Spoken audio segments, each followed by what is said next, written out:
And I remember saying to myself, oh my God, I'm going to be homeless. Hi guys, my name is Anisi. If you have stumbled on this channel for the first time, thank you. I hope you like it. To my existing subscribers, thank you for always stopping by. Guys, today I'm sharing with you how I became debt free, and I will start with what happened.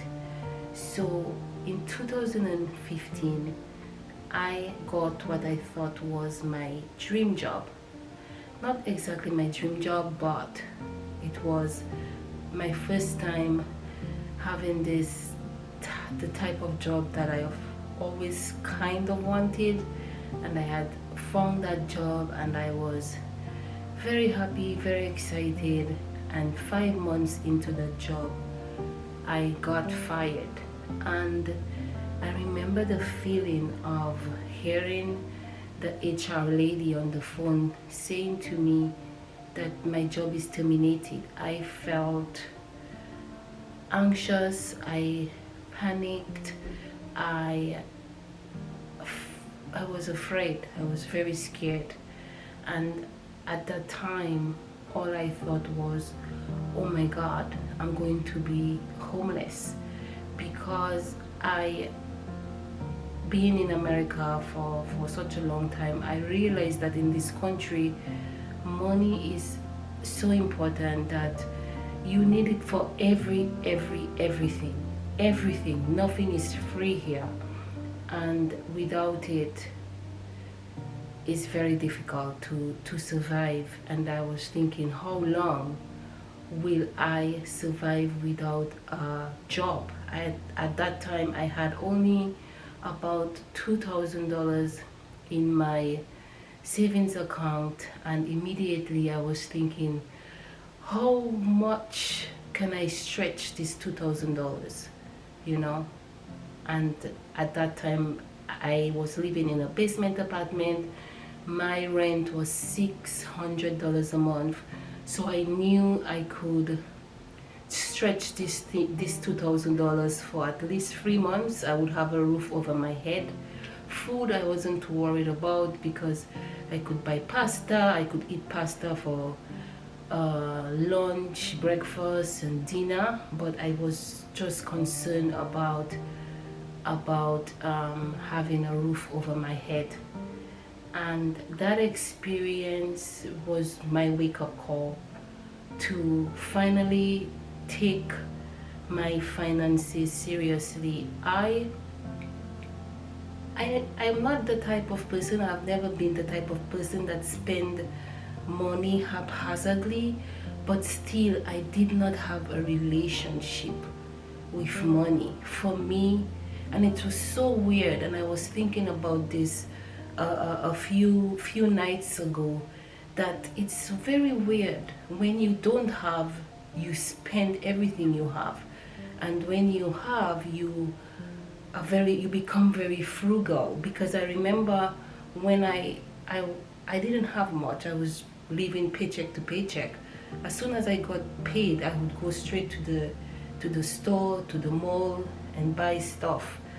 And most times never saved. I didn't even know what an emergency fund was and how important that was until I got fired.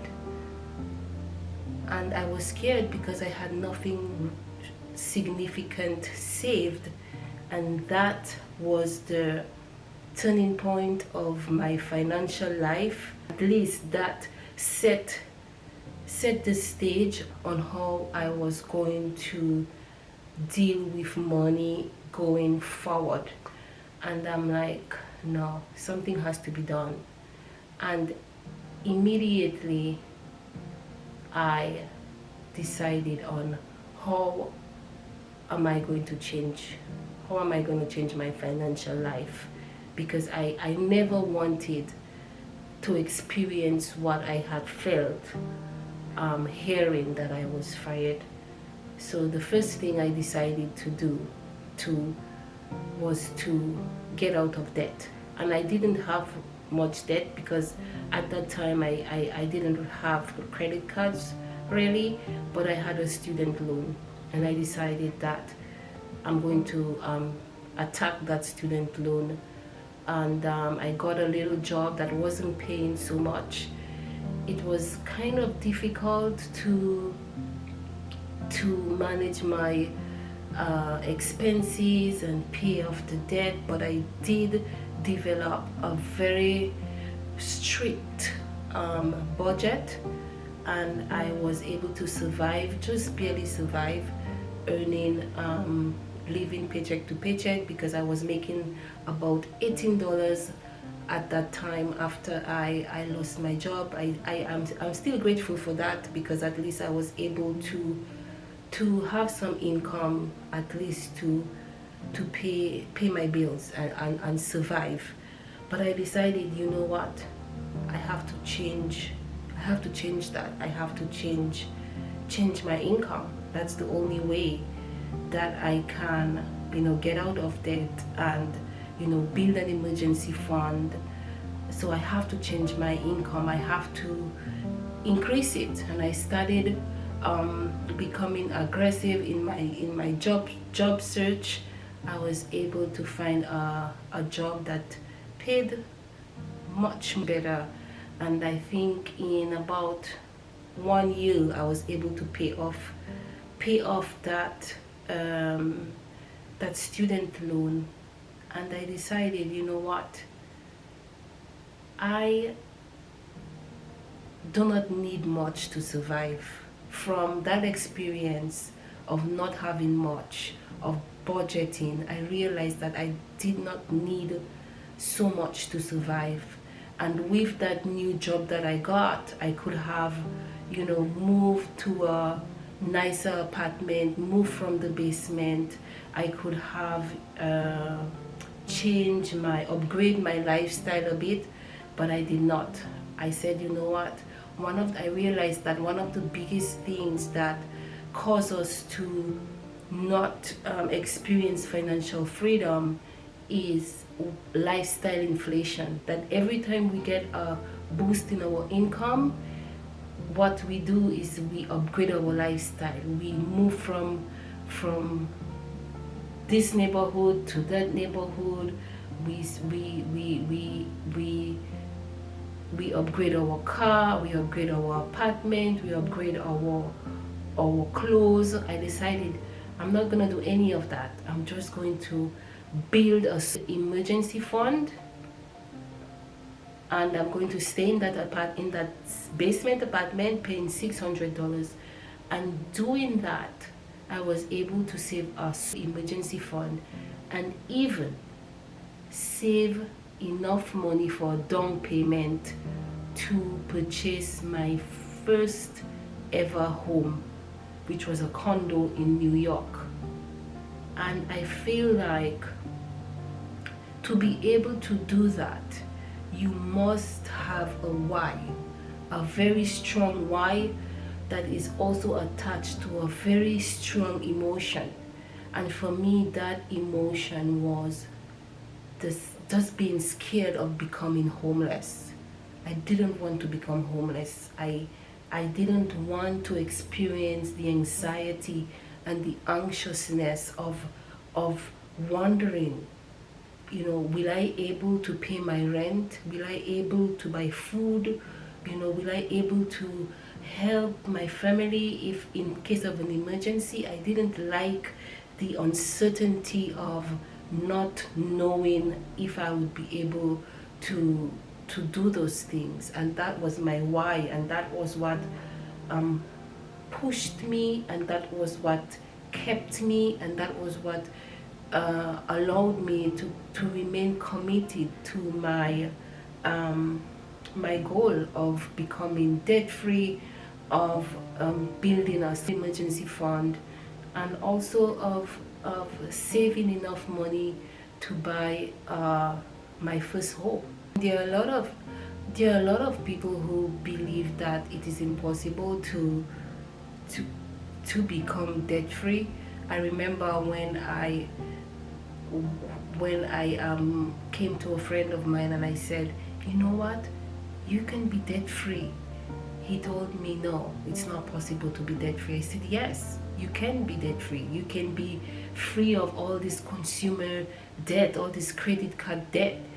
And he said, no, you will always have that. I said, okay, you stay there, but I'm going to do this thing. And one of the things that I did was I stumbled on Dave Ramsey. And I think Dave Ramsey podcast or YouTube shows was what really kept me motivated and inspired, because every night, religiously, every night, I would come home and I would turn on my computer and I would listen to Dave Ramsey shows, especially the debt-free segment that he has on his shows, and also that there was a time when he had, I don't know if he still have those on his shows, but it was called the Millionaire Hour, where he would have a few millionaires call up on the show, and they would talk about their journey towards becoming a millionaire. And most of the millionaires are people who started from zero. I know that becoming debt free is not easy. It's really not easy. We all have different situations. Maybe you watching might have a very small income, and you are unable to contribute towards your debt, and you cannot even save towards an emergency fund. And if that is your case, I would suggest that maybe you probably find a second job, find a side hustle, or change job and see if you can you boost your income in some way. And for you who you probably making enough to get out of debt, but you are managing your money wrongly, you are living above your means, it is time to take inventory of your finances and cut off on some of your expenses, those things that are not necessary, those things that you do not need. Probably make sacrifices. And I know it's probably hard because you probably have a lifestyle to maintain, you are probably trying to impress some people, but this is for your own good, this is for your future. And you just have to make bold moves sometimes, and it might hurt, it might be uncomfortable, but you have to do it if you want to live or experience or begin your journey of becoming financially free. You have to start somewhere. And my suggestion would be, if you are living beyond or above your means, you should find ways to cut down so that you can find enough money to pay off some debt, and also to save towards building a solid emergency fund, or even build a retirement fund. So guys, thank you for watching this video. Just sharing my experience, because I want to come here and be very authentic, because I want you to know that you can do it too. I want you to experience just the ability to be comfortable. So thank you so much for watching, and I hope you enjoyed this video. 90% of you who watch my videos are not subscribed. You are not subscribed. Please help my channel grow. I'm almost approaching 2 years since I embarked on this journey of YouTube, and I am still way behind on my subscribers. I have about 167 subscribers. So support me. It is free to subscribe. Please subscribe, please like, and please share this video. Thank you so much for watching.